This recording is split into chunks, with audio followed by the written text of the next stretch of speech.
an Unspoiled Network podcast. This is Spoil Me, covering The Magicians, Season 2, Episode 7, Plan B.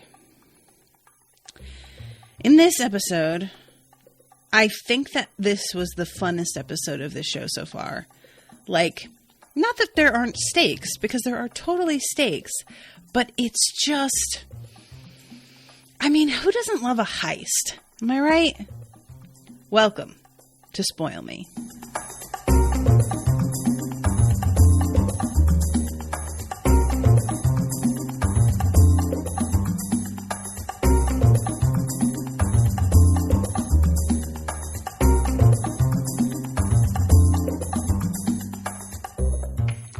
Welcome to the show, everybody. I am Natasha. So first of all, huge thanks to Mathy for commissioning this episode.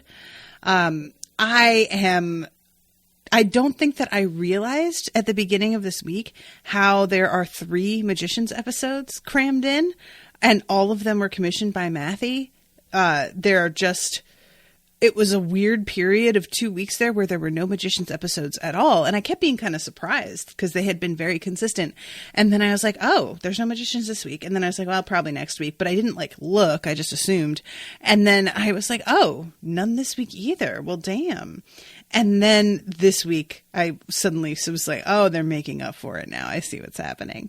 So those of you who enjoy this, you can come back and hang out with me again on Friday because I'll be doing the next one. So this episode is just bananas in this really great way that doesn't feel quite so heavy or so... There are times when this show I feel like can be a little cute and think that it's more fun than it is, or just get a little bit like self-indulgent. And I didn't get that vibe during this episode. It just felt a lot more like we're just trying to tell an interesting, fun story here. And, oh, hi to Jesse and Matthew, who are both in the chat. Hello. But yeah, this was a combination of several things. First of all, it ends on a note of there was a complication, but I appreciate that at least we know that that demon baby is gone. Fingers crossed. I hope that the complication is not that it didn't work. And I am wholeheartedly looking forward to that whole thing being over. I am also really into, now I'm going to eat my words a little bit here. Just last episode was like, the fact that they have not really let Alice be dead bums me out, because I thought that they were making a pretty bold choice, and it seems like they kind of wimped out. But now they're having evil Alice, who is deciding that she'll make deals to take over Quentin's body. And I can't really be mad at that, because that's kind of dope. So I'm feeling a lot better about her still being around in this weird way, because it doesn't when I was talking about the kind of half measures that a lot of shows and books take in terms of not really wanting to kill off main characters and always having a sort of a back door so that that character can come back in a way, it's always been something that feels a little just too convenient to the character who misses them and who want, it's what comes across is that either the writer of the book or the creators of the show are unwilling to put themselves through the kind of grieving that the character would need to go through. So they ease up on themselves by taking advantage of the fact that they can kind of do whatever they want with this character. And to me, that's sort of weak. But what they've done here is made her deeply inconvenient and also unpleasant and not really Alice, really. And that's different. It's not so self-indulgent, again, to use that phrase. It's much more upsetting, to be honest. I mean, the only thing worse than just losing somebody is having somebody around that looks and seems like that person in some ways, but really isn't, and it fucks you up. And that's tough. So I'm kind of hoping in some ways now that this thing with Alice isn't resolved that quick, because I sort of love her being like this albatross, you know? I don't know. So we'll see how it goes. But for right now, I didn't really see it going this way, because for the most part, we haven't really talked about Niffins on this show. Like, we had that one encounter with her and her brother where she kind of thought it was him, but it wasn't really. And there was this whole, but in terms of what they can do, in terms of what they really are, their abilities, their limitations, whatever, that has not been discussed. So her being able to take over Quentin's body, that's not an option that I knew we had. And I'm here for that. It's weird and it's invasive and uncomfortable, but like, she could be let free and he won't do that either. So the episode begins. Guys, it's so good. There are moments in this show where I can't help but sort of notice the actor specifically and wonder what it was like for them to act whatever scene it is that they're in. The very first moments of this episode, you see Quentin come around the corner in the library, or wherever it is, but it looks like a library. And he has this very tense, irritated sort of posture, and seems to be sort of like swallowing hard and trying to like not make eye contact, but there's nobody there.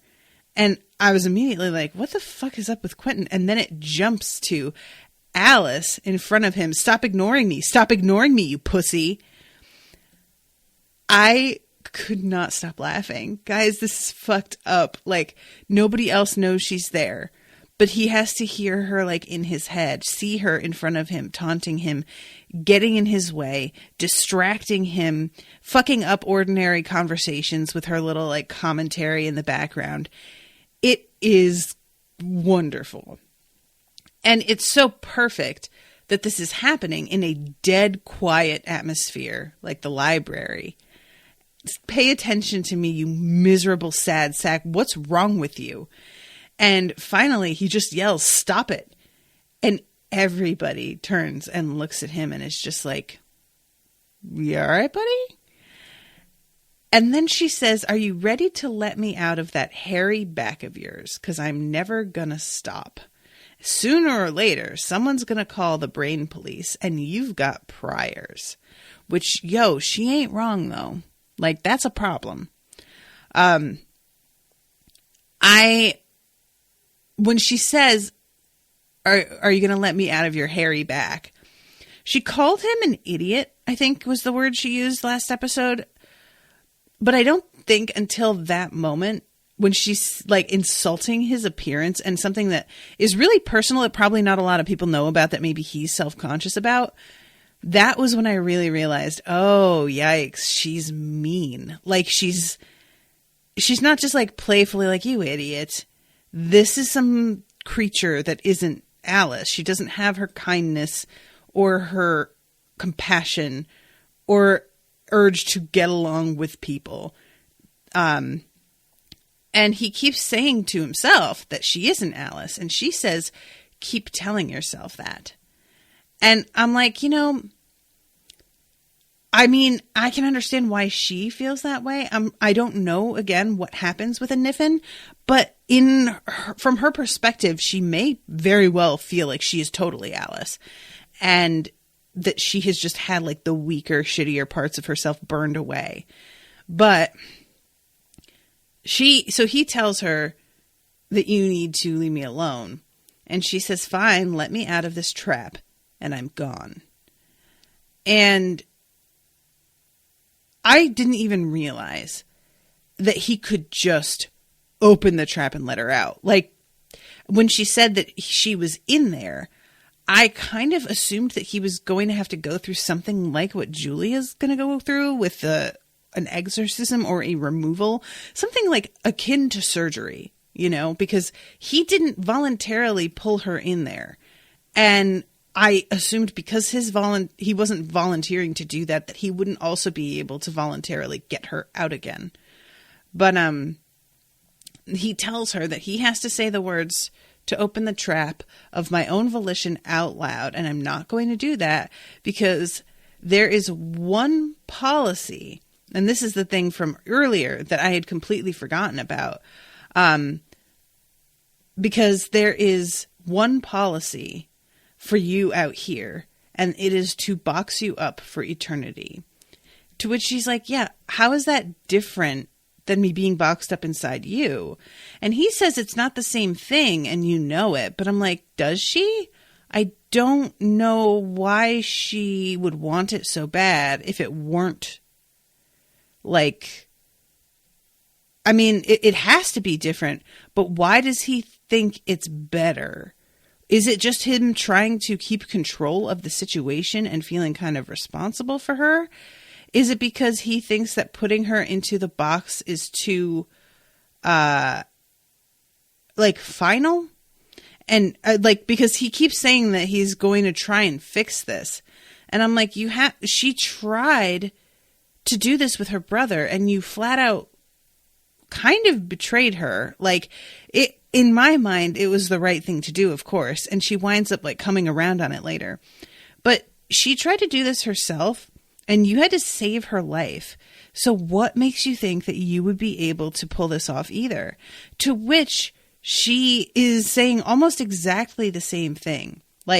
I tried to do this. I was a better wizard than you, a better magician, and I still couldn't do it. So all that's ever happened is that we have both been mediocre and weirdly arrogant, thinking that we knew shit when we really did not. And he says, if you would just work with me instead of jabbing at me, we could figure out what's missing and we could make the spell work. We could do this. And she says, listen to me. I promise the math will never add up, Q. And I find it interesting that she's calling him that. You'll never get that girl back. Everything that's missing burnt up when I became this. It's gone forever, Q. This isn't good for either of us. And she then sort of changes her whole tone and says, I don't want to hurt you. I actually don't want to hurt anyone. And he says, bullshit, you're a niffin. But I don't think he's 100% right. She might hurt somebody and just not really see it that way. I could see her perspective being different, but I don't feel like she was lying when she said that. I don't know. Hugabug says, I think that her getting boxed would kill her, but I think that she thinks if he lets her out, he won't be powerful enough to box her, so she'll be able to get free. Ah, gotcha. And Hugabug says, Q thinks that at least trapped in his back, she can talk and communicate with him and still have a chance. Yeah. But I couldn't figure out why she wanted out if the box was the option, but that makes more sense that she feels like, oh yeah, he can try and do that and we'll see how that goes. So she keeps saying all I want is to be free. He's like, all right, I already told you that I can't do that. So I don't know why you keep saying that to me. And then she says, all right, well then just let me take over your body for a minute. And I'm like, excuse me? And she says, I'll be good. I'll be so good. And when she says, I'll be good, I'll be so good, guys, the look on her face is priceless. It must be so much fun for this actress after having to play somebody very timid and very reasonable to get to play this role now. I'm sure that she is delighted getting to stretch out like this. The expression on her face. I could travel the universe. I could see things that you couldn't even imagine, but instead I have to be bored and stuck with you. To which he says, I'm sorry that it is torture to be with the one person who is trying to help you. To which I'm like, oh my God, Q. Seriously though? Just let her out, buddy. What are you doing? I understand. I do. Wanting to fix her. but it is sort of none of your business now. Like, just, I don't know. See, the thing is, I keep saying I want him to just let her out because honestly, I just want to see what happens. I don't know what a Niffin is capable of. I don't know what kind of like form it takes when it's not coming out of a fucking fountain at Breakbills, you know, like I don't know what she can do.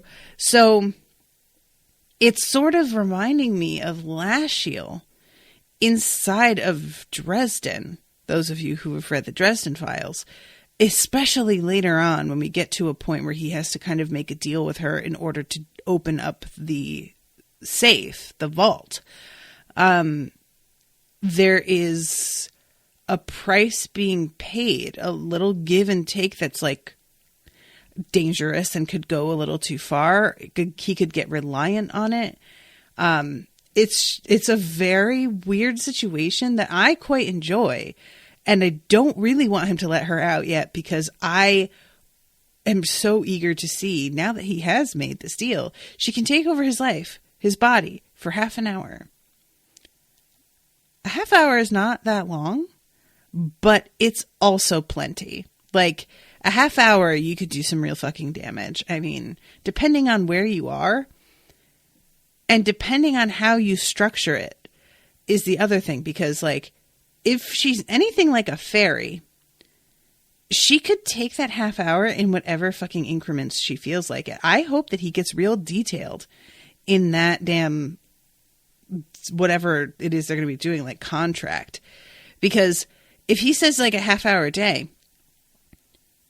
she could pop in for 5 minutes every half hour during most of his waking hours and just ruin whatever he's doing in that moment. And then he has to come back to himself and like deal with the consequence, and she can come back another 5 minutes. Or she could do 15 minutes in the morning, 15 minutes in the evening. She could, like, if he doesn't say between these hours, and make it something that he can like sort of prepare for. It's, I mean, I just hope that I hope he's considering this stuff. Unless it doesn't, you know, unless the show writers don't do it that way. But like, I am so used to the way that like deals like this are parsed. You know, fairies make lawyers. They're basically lawyers. And they will find whatever loophole to be able to do whatever the fuck they want while still adhering to the letter of what it is that you agreed to. So yeah, he basically says, because she asks him if he is willing to just let her go insane. And he's basically like, if that's what happens, if you just keep on like screaming until I go nuts and you go nuts, that's your choice. I don't really know what to do. But, and she disappears. So yeah, pretty intense opening. I really, really liked that. It had me feeling bad for Quentin in a way that I haven't felt before. It's like frustrating because I do want him to come to terms with the fact that like he can't do this and just let it go. But also, you know, if I had somebody that I loved, if it was Owen, but a different like mean version of Owen in my head, I don't know what I would do, you know? And then we jump over to Julia and Katie, and they are standing outside of this Korean butcher shop. And they are doing this thing around her with knives, which I assume is something to like either protect themselves or to sense her aura or whatever. And these two sisters, I think they're sisters, are talking, and one of them, who has some like blue streaks in her hair, is very firm about something else, which we find out later is that she believes this thing inside Julia is too tangled up with her, and they should not even allow for the possibility of it being born. And in order to ensure that it isn't, they have to kill Julia too. To which her sister is like, we could just exorcise her. What are you even talking about? We don't need to do that. And you don't find out that these are the two options they're dealing with until a little bit later, but it's pretty clear in my mind that that is what that sister was going for in that moment. Like, I don't know how you all took it, but that was certainly how it read to me. I was just assuming, oh yeah, this bitch just wants to kill her. And I didn't expect it to be, I'll kill her with invisible goblin creatures, of course, but I'm not mad because the invisible goblin creatures is a pretty dope idea. So Julia is very relieved to hear that this woman could do it. But it turns out that shit don't get done for free. It's $1 million. And this woman is like, oh yeah, I don't take cash though. Like, get me gold. Which I adore that that's what we're doing, guys. Like, I just love that it's gold. It's just so like fucking Rumpelstiltskin-y. I'm just all about it. So, of course, the two of them, her and Katie, are like, what the fuck? Because Katie tries to be like, Goldie will tell you I'm good for the money, we'll pay you. And this woman is just like, yeah, no, honey, I don't do this on credit. 2 big bars, about 60 pounds. That's all. And I love Julia starts laughing and Katie's like, what? And she says, no, I'm just trying to remember the last time not having enough money was one of my biggest problems, which I loved that line. Like, it was just a really nice sort of moment. And I don't know. I really liked that. I liked Julia's delivery of the line. And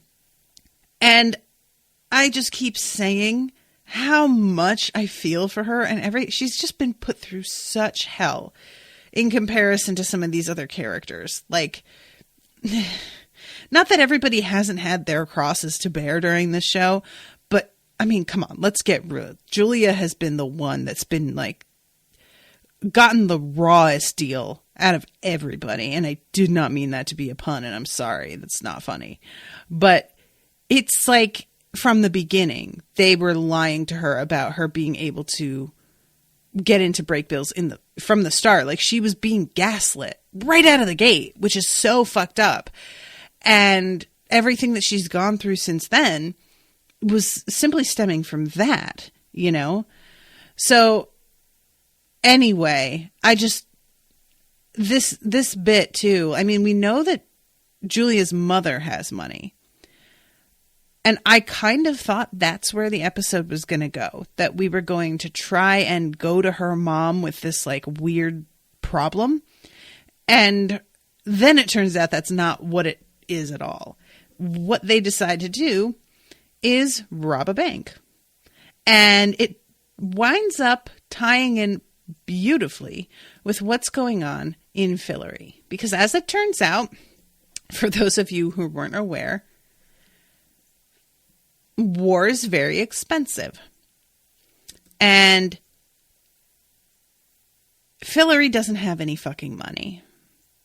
Now, it's sort of a weird moment because upon hearing this, both Margot and Elliot seem taken completely aback. Correct me if I'm wrong, guys, but it's been like 4 episodes since we first heard that Fillory was running out of money, right? Like, we knew that was happening. And yet the two of them act like this is news. And I don't know, like, does this just come with being somebody who did not grow up with money? That the moment I hear that maybe we're having financial problems, that's just in my head forever. Because from hearing that episodes and episodes ago, all I could think about was they're running out of money. What are they doing for money? Are they going to get money? Like, what are they doing? And it never got brought back up again. So I kept being like, all right, I guess we're just going to like act like solving these couple of other problems fixed the money issue. But I didn't know whether it mattered. Do you know what I mean? Like, there are certain things that get brought up on a show for a moment And then it doesn't seem to be a factor, like, going forward. And I wasn't really sure if the show was going to take that real seriously or not. So I haven't been mentioning it, even though it has 100% been on my mind. And it's bizarre to me that she and Elliot both seem to have not heard what these people have been saying to them for like a minute, you know? I mean, the whole thing was that people weren't wanting to pay their taxes. Did that problem get fixed? Like, they don't seem to be asking about that. Granted, they've been a little distracted, don't get me wrong, but nevertheless. So, yeah, they seem very surprised by this. And it turns out that they want in on this bank robbing scheme. Now, it's a very awesome twist that I didn't see coming at all, that banks have magical security systems. I love this the most. It is a beautiful, weird detail that makes total sense.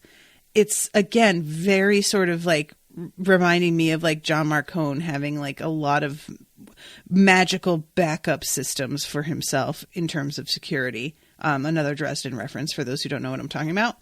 And I am a big fan of the idea that this is like not even something that, quote, muggles are aware of. This adds a whole other element to it because, you know, of course, I think I said in the first season about Penny that I would just be like teleporting myself into a fucking bank vault and like taking all the money I could carry. Like as again, somebody who grew up without a lot and who would like supposedly have found a means by which I could just take whatever I want from wherever, that is definitely something that I would consider. And yeah, stealing is wrong. Whatever, it's fine. It's a bank. I don't care. And I can't imagine, what if Penny's brain worked like mine does and he didn't even like find any of this information out first and just went for it and got stuck somewhere? How many of these sort of traveler magicians have made that mistake right away? I feel like that would have to be like one of the most common fuck ups ever, right? Like that's just a recipe for disaster. But anyway, we find out about this because Julia and Katie are hanging out in an alley, checking out this bank. And Katie is looking through that piece of glass in order to see what's going on. And there are all of these like ward symbols and everything that are floating in front of the place. They wind up getting distracted by this noise from behind them. Their car is parked in the alley and the car is like bouncing up and down, and it's clearly in the trunk, the Hexenpaxen that they rescued from the previous episode.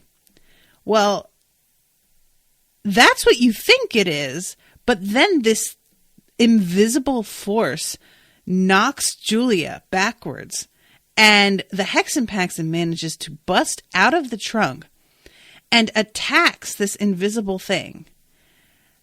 Guys, can I just say how incredibly sad it is to me that the Hexenpaxen defended Julia with its life when she had it locked in the trunk of the car? Like, what kind of sad fucking mindset is this? I feel so bad for it. It's not even like she took it with her and treated it like a person. It's not a person. I don't know anything about it, but it does not seem like she treated it better than the woman she stole it from. And yet it feels some sort of loyalty that caused it to allow itself to be killed in defense of her, which is just like fucking heartbreaking. And I swear to God, guys, it's just so sad. So the Hexenpaxen winds up being killed, and I was bummed because, like, that's very abrupt. The Hexenpaxen was going to be their sort of, like, insurance against being found by fucking Reynard, and now it looks like that's not going to matter anymore. And also, the thing that killed it was a wooden spoon, which is the weirdest thing. And Katie winds up sort of figuring out what this means a little bit later. Apparently, Julia doesn't... I mean, again, Julia has a lot of other things to think about, so it makes it makes sense that she wouldn't really be, like, putting these pieces together. So, finally, when it's dead, Katie is like, girl, we gotta get the fuck out of here. Like, you are exposed now. And Julia says, all right, well, where should we go? And Katie says, you're not going to like it. And it turns out that it's break bills. And she is getting checked out. She's in Dean Fogg's office.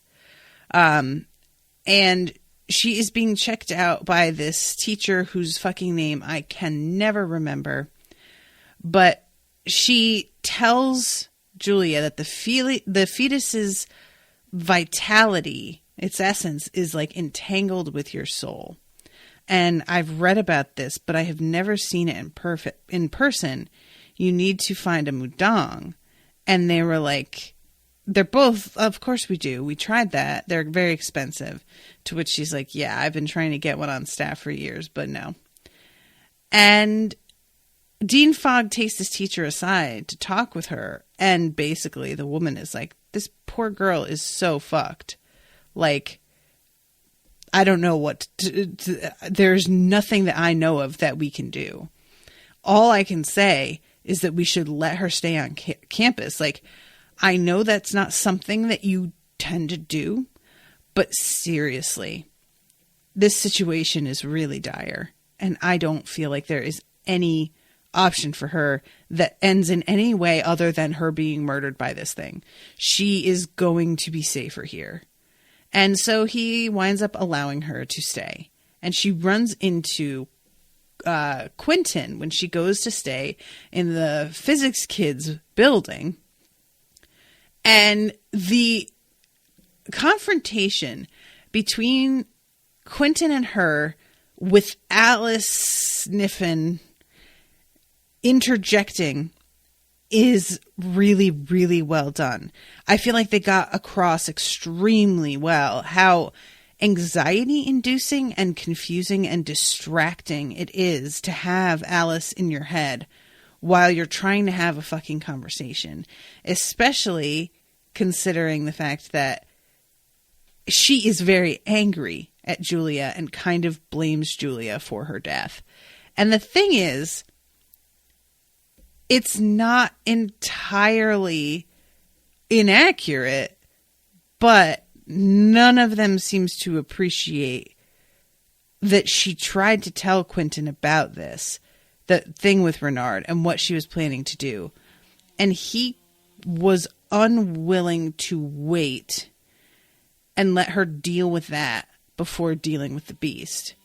And I really wish that anybody would acknowledge the fact that what Julia was dealing with was something that was like just as important, if not more so, than the beast at that moment. And nobody ever seems willing to look at that. They're still like, even once everybody has teamed up, Margot makes it clear that they all still hate Julia. And I just feel it like it's so unfair. And I wish that, and maybe this will happen eventually. I wish we got more chances to see Katie maybe stick up for Julia. She definitely does with Penny, which we'll get to. And I appreciated the hell out of that.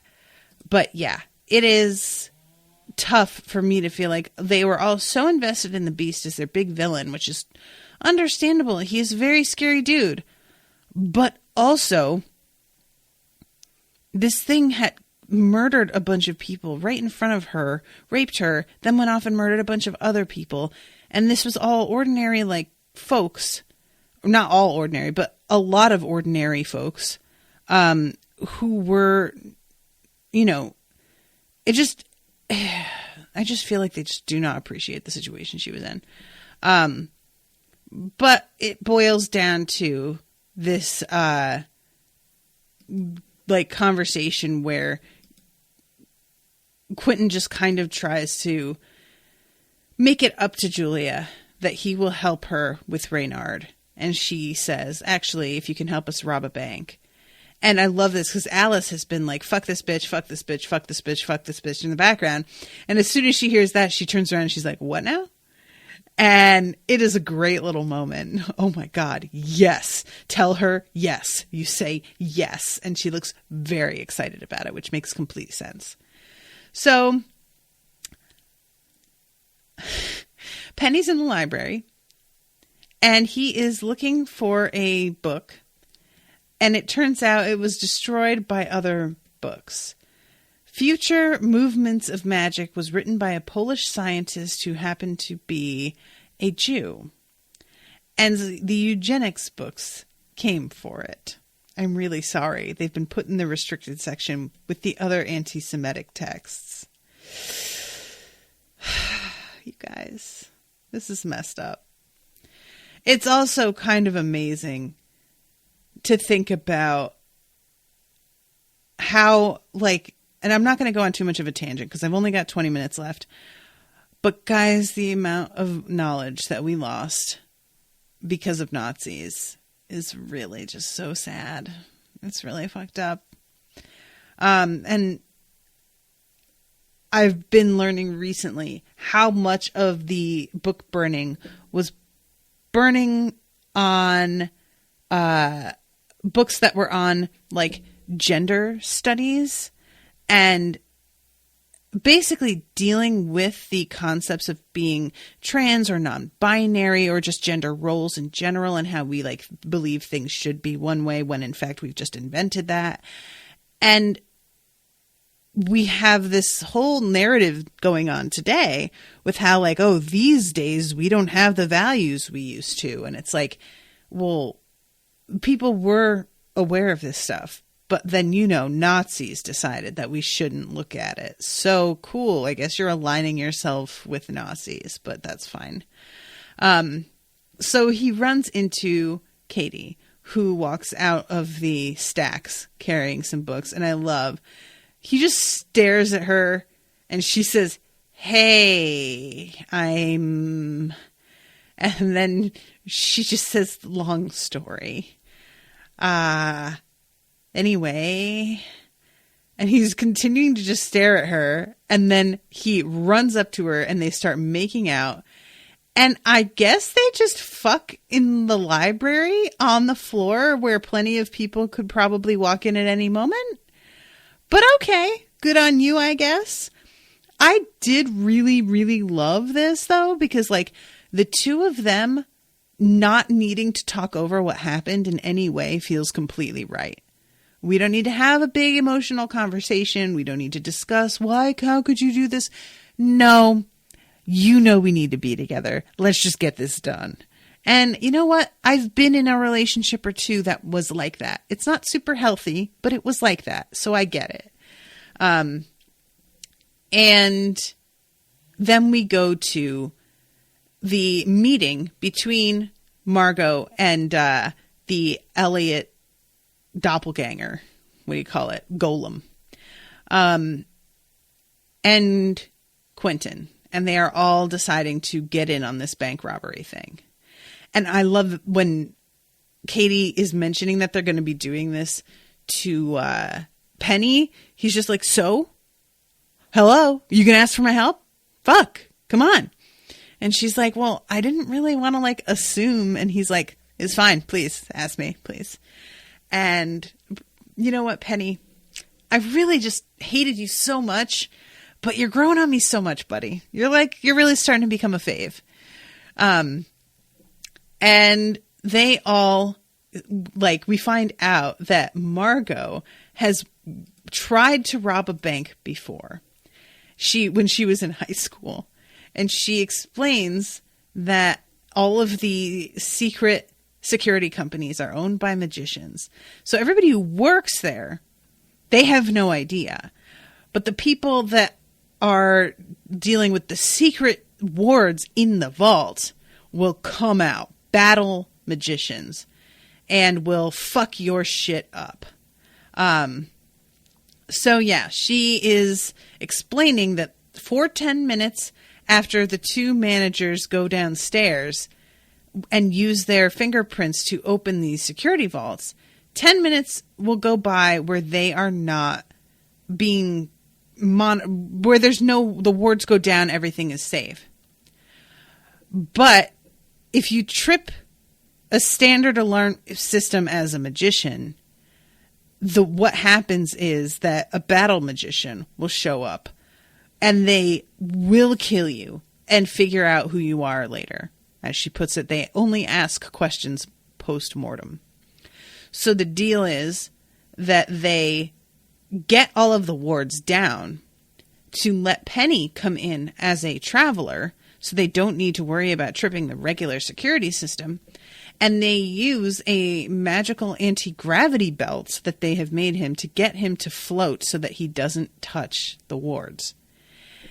Now, this is one of those plans that feels like it's a pretty decent idea, but then once you watch it being done, you're just like, they did not think this through. The main thing for me is the fact that Penny is just basically standing and not... my idea here, when I watch what happens when he comes into that vault, all I could think about is bend your knees, Penny. Bend your knees. His legs are just dangling below him. They needed to get some sort of system of straps to like hold his feet up against his ass, basically, and give him an extra few feet of clearance space. Because there's no reason why he needs to be dangling like that. He needs to have so much clearance that when he starts getting anywhere near the floor, it is extremely obvious. He will have to drop like a foot before he, ever comes close to the floor. And, he drops 6 inches and he's going to be like, whoa, whoa, whoa. But in this situation, they just have him fucking hanging there like a goon. But yeah, there's this whole lead up with them getting like copies of the fingers of the two managers. And it's great. There's like the really easy one that Katie does with the one guy where she just sucks on his finger at the bar and is just like, hey, what's up? But Quentin has to like seduce this woman and she shoves her finger up his ass. So that is how he winds up getting copy of her finger. And he looks real like creeped out and traumatized afterwards. And I was just like, you know what, show? I appreciate you making it so much easier for the girl to manage this than the guy. Because so often shows like this will kind of get real leery and like gazy about, oh, well, we have to have a woman do this because she has that power. And then they like, focus in a little bit too much on the moment when she seduces some guy. And they don't even do the opposite and get leery with Quentin. We don't see any of this happen. We don't see him seducing this woman. We don't see them having sex, nothing. All it is the concept of it having happened.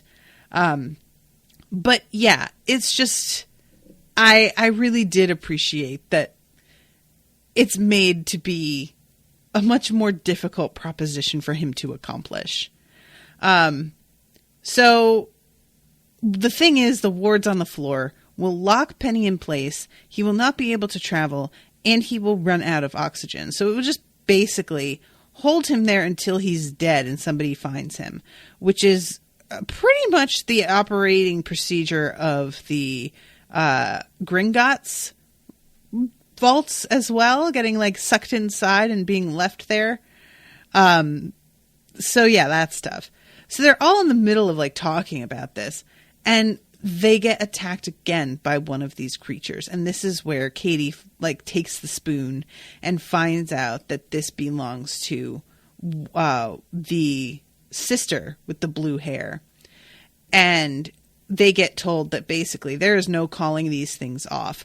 You either get your friend in here and I exorcise her, or one of these things will kill her and y'all have to figure it out. And I can't help but think that this is a pretty good sister operation. Like, I don't know that that's what this is, but I feel like it's a pretty solid con, right? You come to somebody, you pretend that both of you disagree on how to handle this. One of you does a thing that you pretend can't be taken back, and that puts the screws to the person who is delaying on going to you for the very expensive service that they need. I would not be at all surprised if it turned out later that they had been totally played by these women, but we'll see. So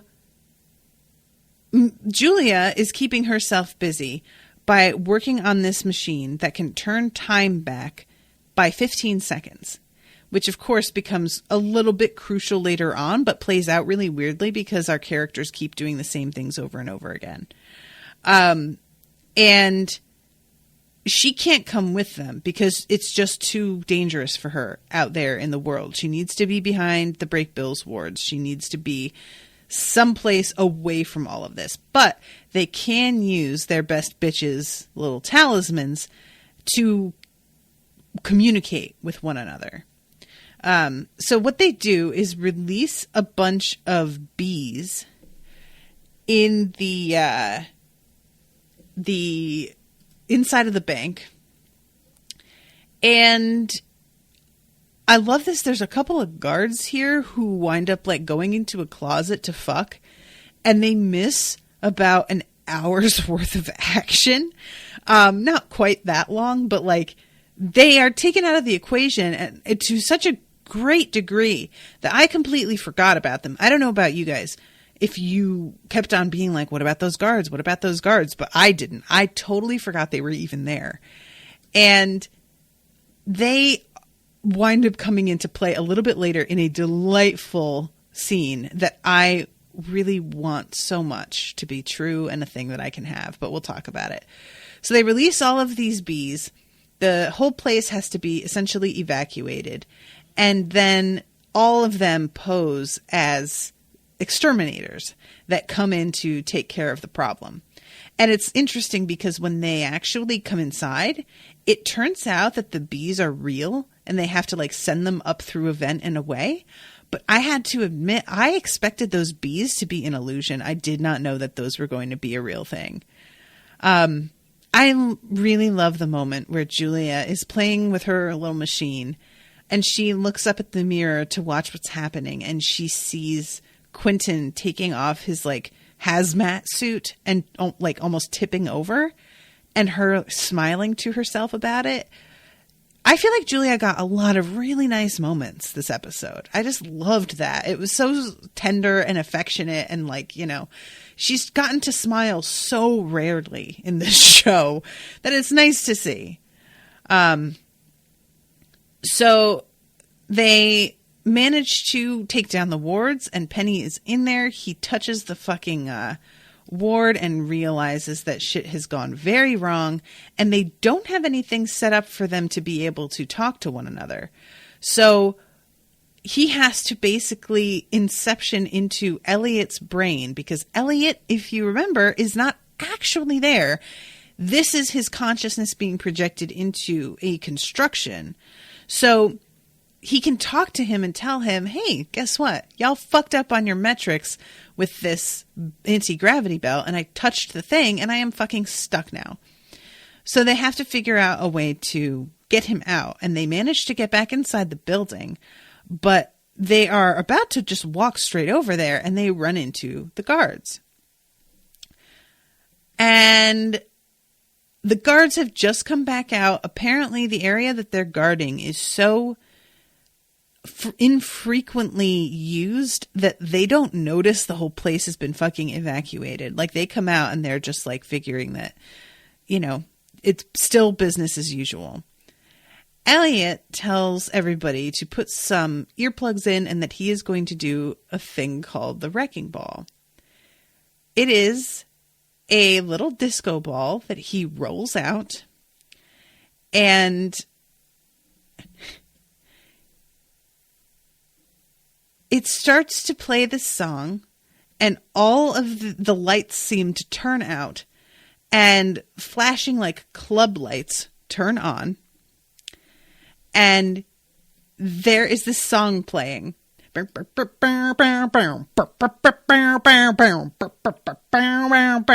Guys, when I tell you, between this and the scene where they come in and get rid of the bees, this song had some dope music. And this scene right here where they're getting forced to dance and get really distracted, I cannot tell you how much I wish I had this power.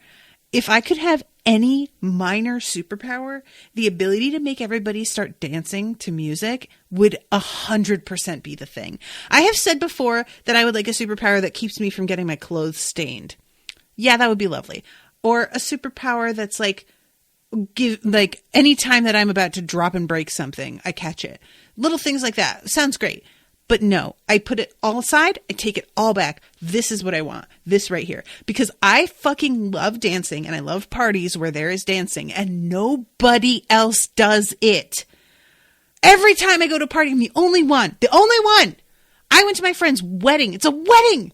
Everybody's supposed to dance at a wedding. What the fuck? And you know what? It was just me and Owen out there for like 15 minutes. Eventually, some other people came out. And I had to drag Owen out there. Like, he'll do it because he loves me and he knows I enjoy it. But it's not like his favorite. And he has to drink before he'll do it. And I can't tell you how many pictures from this girl's wedding are just me and him on the dance floor because we were the only fucking ones. Y'all, I'm just so jealous. I'm so deeply jealous. If I could get this I would be set. I would use this everywhere. Everywhere. I would just be like so annoying with it. I would turn. Can you imagine if you were at the DMV and you just could do this?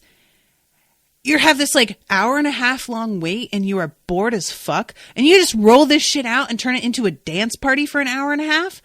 Like, that'd be so great. I would love that. Now, granted, you'd have to come up with something to keep the tellers from getting caught up in it so that they're still doing their job while everyone else is dancing. So it's not just an hour and a half longer of a wait than it would have been otherwise. But details, we'll figure it out. I am obsessed with this whole idea, and this scene was the best. And I want this song also. So yeah, these two like security guards, they even are doing like this weird tango and they like follow the ball right out the door. It's amazing. So this comes down to the moment where Quentin has to make the deal with Nif and Alice. And he agrees to half an hour because she wants to take over for an hour. And he has to talk her down. And he's like, you can take over my body for an hour after we hash out word as bond. And she finally says, great. And she says it in this way that it's like clear that she is fucking elated, but she is trying really hard to be cool about it right now. So they make this deal. Elliot notices Quentin sort of talking to himself, and Quentin pretends that it's because he's doing like long division and stuff. And it's obvious a little bit later after he has done this that Elliot knows the shit that he just pulled is not normal.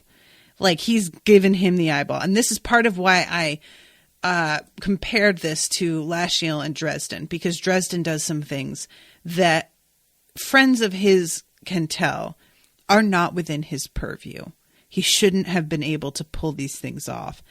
And yet he can't really tell them the truth about what's going on.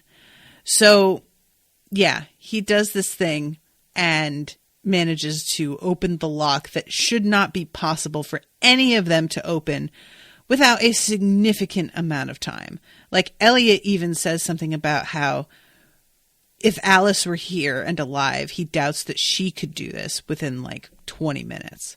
But yeah, the way that Elliot looks at him at that moment is just really like understated, but excellent. It just gets across a combination of like, I know you're fucking lying to me and you really think I'm this stupid that I don't know you're lying to me. It's not even, there's not a trace of Elliot being impressed. It's just him being like, what the fuck, dude? Like, he looks really irritated. And it's kind of amazing because, like, in that moment, really, you should just be grateful. Like, they were able to save this dude from dying. But Elliot is so sort of, in a way, I think, super practical that he has already thought past the immediate practical use of this and is thinking already about, like, long-term, what the fuck is this about? What is this that we apparently are going to have to deal with now? I really think that's how he's seeing it. But yeah, so they wind up being able to save Penny and grab a bunch of other bars of gold, and they run out of time just as Julia is getting her machine to work. And when their watches go off and the time has run out, Quentin is like, oh, okay, let's go. And he starts to step outside, and he steps into the security system and sets off. And one of the magical security guards who is sitting at her desk, and I love it. She's just like a very bank worker looking lady. You know, she looks like she's in her late 50s. She's sitting at a desk eating a sandwich and wearing a little suit. She is just so beautifully ordinary. And she gets up and goes to this fucking weapons wall, you guys. It is no joke. And they run out and see her standing there and realize that they have gotten themselves into some shit, and turn around and run back into the vault and slam the vault door shut. And they are trying to figure out what the fuck they're going to do. And Julia is watching it all and realizing that they are in the shit. So she is forced to leave the cover of break bills because the machine only works in the proximity, you know? So she has to come back to the alley where this is all, this creature has attacked twice now, and try and help them out. And she can rewind time by 15 seconds. Or no, 25 seconds, sorry. I keep saying 15, but it's 25. And they don't really make good use of the second chances that they keep getting. They continuously are trying to just do the same shit over and over and over again. And finally, at one point, Quentin is saying, well, we know where she was. Or no, I think it's Katie who's like, we know where she is. We'll try and protect ourselves from this direction. And Quentin tries to be like, are you sure? Because I think she was somewhere else this last time. And sure enough, when they come out the final time, she is not at all coming at them from the direction that they expected. And she starts to cast at Quentin. And Elliot steps in front of Quentin. And I really was like, oh my God, Elliot, really? I don't know that I would have expected that. I don't know if that came as a surprise to anybody else, but I was really surprised. That's major. That's being willing to do that is just not something you run across very often. Guys, I gotta be honest. I don't know how many people in the world I'd be willing to step in front of them if somebody was about to try and shoot them. That's a big ask. And Quentin did not ask. And Elliot goes down, and it's it's being treated as if it's no big deal because that's not his real body. But we see him back in Fillory reacting in this fucking way. Like it's the Matrix, and dying in our world means that he's dying in his own world. I am personally sure that he's going to be okay. But it really does change the stakes to know that just because this isn't his body doesn't mean it doesn't affect him at all. Meanwhile, Julia is getting gripped up in the alley by this fucking thing, which is managing to choke the life out of her. She is really in bad shape by the time they arrive. And Katie saves her with the fucking electrical magic whip, which is the dopest thing ever. And Julia passes out. And I gotta say, y'all, Katie championing Julia is my fave. I'm a big, big fan of this friendship here. And I love the fact that when Penny tries to give her a hard time later and is just oh, really? You're going to be helping the fucking bitch who ruined everything? And she's like, oh, you mean the fucking rape victim who's trying to keep other people from also being raped and murdered and has a demon baby in her? Yeah, that's who I'm trying to help. Shut up. And he pipes down pretty quickly. He hears her. So Julia winds up passing out, and she wakes up on the table in the butcher shop. And she asks Katie, did they do it? Is it out? And Katie says it is. Son patched you up, but it's going to take a while. And then says, but Julia, there was a complication. And Julia just gets this sort of look on her face like, of fucking course there was. And I really felt for her. That was just like one of those moments that were like, yeah, of course there is. Of course there's a complication. Like, this is my life, of course. And I think what it's going to turn out to be is that now Julia can no longer have children. I am going to guess that they had to remove her entire uterus or something. I don't know. Maybe it's not even a physical thing. Maybe it's that it affected her soul in some way, But I wouldn't be surprised if that were going to be part of it. And, for me, if that were a result of, because I have said on this before that I had an abortion 10 years ago, longer than 10 years ago. God, time is crazy. That if that happened, if there was a complication and I wound up no longer being able to have children, I would not give a shit because I have not wanted kids. That's just not something that I've ever really been interested in. It's run across my mind once or twice. And when I thought about it for more than 25 seconds, I've been like, oh no. And so for me, this would not be a particularly big deal. I'd be like, well, actually, that's easier. Okay, cool. It would, of course be frustrating because I didn't get to choose this. But when it comes right down to it, for me, it doesn't matter. Julia, I suspect, was going to be trying to have a traditional life with a child in it in her future. I just get that vibe from her, that that's something that she would have wanted. And so I feel like for her, this is going to be a major blow. And if it's not even about that, it's just, just the idea of getting her choice taken away yet again by this fucking guy. I want Reynard dead so bad, y'all. I really do. Yeah. So that's the end of the episode. I'm over time. Oh, Huggabug says, yeah, there's no Katie in the book series, and I think she was a solid addition to the show. Oh, shit. Is there not? I feel like somebody might have mentioned that before, but I don't remember. Well, yeah, I really like Katie. I think she's delightful. And I am rooting for this friendship between these two ladies who are sort of outcasts in their ways and have had to really go through some shit in ways that the others simply have not. So, yeah, female friendships, y'all. High five. All right, guys, thank you again so much. Hang out with me Friday. I think it's the first one on Friday, or no, second one, 12:30 at Friday on 12:30 p.m. Central Time on Friday the 18th. And I will be seeing you then with a new episode. Toodaloo, motherfuckers!